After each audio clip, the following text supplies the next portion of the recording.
नमस्कार, मेरा नाम ज्ञानेश्वर है और मेरे साथ न्यूज रूम में है आलोक कुमार रंजन जी। बहुत ही बड़े कानून के जानकार हैं। दिल्ली में इनका बहुत ही बड़ा लॉ इंस्टीट्यूट है, एम्बिशन लॉ इंस्टीट्यूट, जहां से जजेस तैयार होते हैं, एलएलबी की तैयारी कराई जाती है, क्लैट की तैयारी कराई जाती है। आलोक जी से हम कानूनी मसलों को समझते रहते हैं। आपने पहले भी कई वीडियोस देखे होंगे। देखिए, एक सवाल बेटियों का आया है। आलोक जी, बेटियां अनमोल होती हैं, बिल्कुल। लेकिन भारत के परिवारों में अब देखिए बहुत सारे बदलाव आए हैं, लेकिन अब भी यह कहा जाता है, बेटियों ने ही सवाल पूछा है, ठीक से जवाब दीजिएगा, आप भी पिता हैं, हाँ, जी। कि पिता की संपत्ति में बेटी का हक कितना। बेटा तो मान लेता है कि जो बाबूजी का वो मेरा, लेकिन बिटिया क्या करे। बिटिया ससुराल चली गई तो तब भी क्या संपत्ति में हक रहेगा कि ससुराल गई सब खत्म।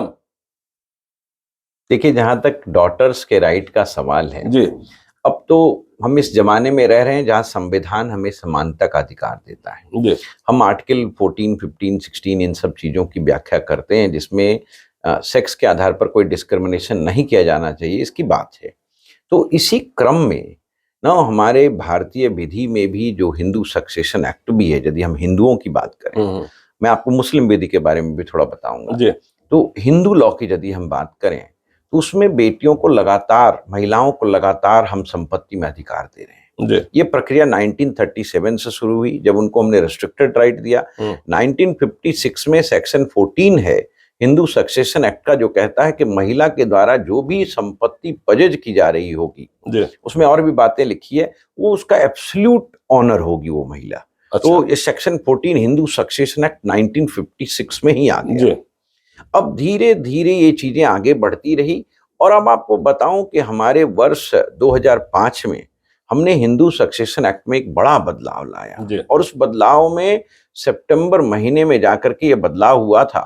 9 सितंबर को उस बदलाव में यही लिखा गया कि अब बेटे की तरह बेटियां भी संपत्ति में, पिता के, माता के पूरी संपत्ति में उनका पूरा बराबरी का अधिकार होगा। बराबरी का अधिकार, बिल्कुल बराबरी का अधिकार। यदि 4 भाई बहन है तो चारों को बराबर मिलेगा। बिल्कुल मिलेगा। अच्छा, बिल्कुल मिलेगा। ये बिल्कुल स्पष्ट है। बिल्कुल स्पष्ट है अब कि बेटा बेटी दोनों समान होंगे। यदि भाई नहीं दे रहा है, पिता नहीं दे रहा है, क्या तो बेटी अधिकार मांग सकती है। अधिकार मांग सकती है। क्या वो करना होगा? पार्टीशन सूट लाएगी इसके लिए किसी भी सिविल कोर्ट में जाकर के। हाँ। सिविल कोर्ट में या जहां फैमिली कोर्ट्स बन गए हैं वहां पर उस तरह की यदि कोई व्यवस्था है तो वो भी है। तो उन कोर्ट्स में जाकर के वो ये डिमांड कर सकती है कि भाई मुझे बराबरी का हक मिलना चाहिए। पार्टीशन सूट ला सकती। शादी के पहले की शादी के बाद भी नहीं, इसका शादी से कोई लेना देना नहीं। अच्छा, मतलब शादी के बाद बिटिया चली गई ससुराल तब भी वो अपने पिता की संपत्ति पर जी हक मांग सकती है। जी, once a daughter always a daughter, once daughter always a daughter. जी। लेकिन भाई की संपत्ति पर तो हक नहीं मांग सकती है। नहीं, भाई का और बहन की संपत्ति में भाई का और भाई की संपत्ति में बहन का ऐसा कोई अधिकार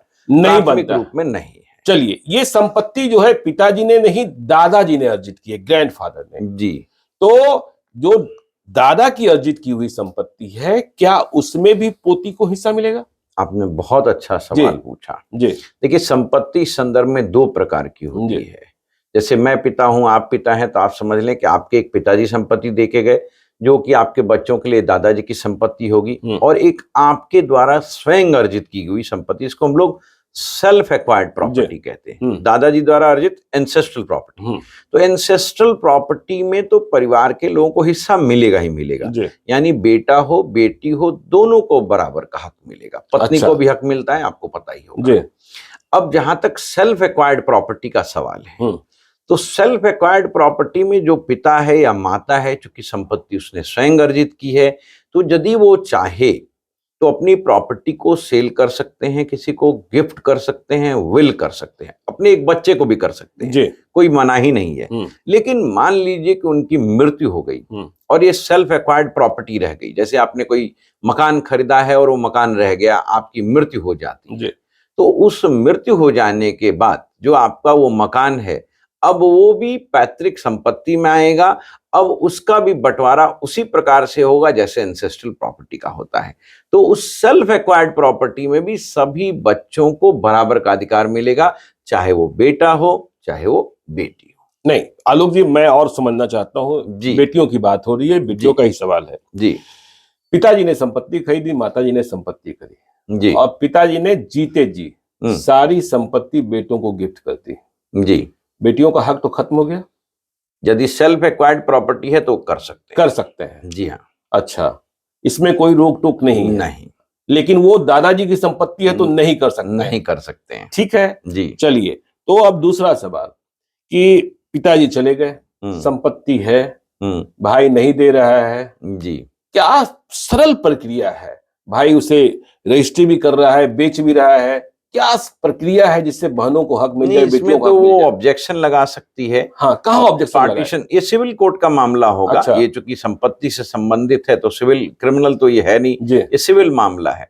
तो सिविल मामले में वो इंजंक्शन ला सकती है, वो मैंडेटरी इंजंक्शन के लिए जो है कोर्ट में प्रे कर सकती है। और पार्टीशन सूट सबसे आसान तरीका है। नहीं, पार्टीशन सूट आसान तो है, लेकिन आप कोर्ट को समझते हैं, अदालत को समझते हैं, प्रक्रिया इतनी जटिल है कि जब तक वहां कोई फैसला होता है इतने साल लग जाते हैं, तब तक सारी संपत्ति बिक जाती है, तो बेटियों को हक ही नहीं मिलता है।